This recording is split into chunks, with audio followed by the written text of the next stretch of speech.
الحمد للہ وکفا والصلاة والسلام علی سید الرسل وخاتم الانبیاء اما بعد۔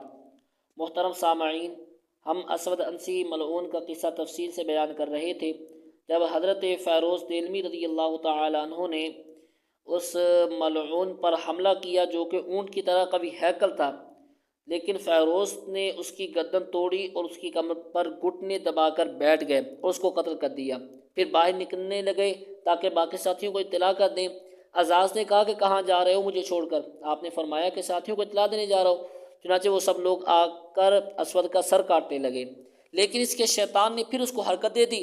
اب اسود اچھلنے لگا اور کسی کے قابو میں نہیں آ رہا تھا، حتیٰ کہ دو ساتھی اس کی پیٹھ پر بیٹھ گئے، اس کے منہ میں چادر ٹھونس دی اور عورت نے اس کے سر کے بالوں سے پکڑ لیا اور تیسرے ساتھی نے اس کو ذبح کر کے سر تن سے جدا کر لیا۔ اسود اس دوران اتنا شدید بڑبڑا رہا تھا جیسے کہ ایک طاقتور بیل پوری طاقت سے ڈکار رہا ہو۔ باہر چوکے داروں اور پہرے داروں میں ہلچل مچ گئی اور انہیں کہا کہ ما ہذا کیا ہو رہا ہے؟ اسود کی بیوی نے کہا نبی یوحیٰ الی، کہ یعنی نبی کو وحی آ رہی ہے۔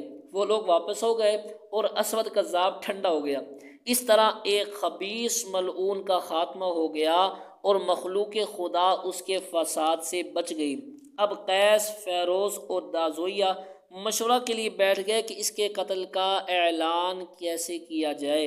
تو یہ مشورہ کیا ہوا، یہ انشاءاللہ العزیز اگلی قسط میں اللہ تعالی ہم سب کو ختم نبوت کی پاسبانی نصیب فرمائے۔ وآخر دعوانا الحمدللہ۔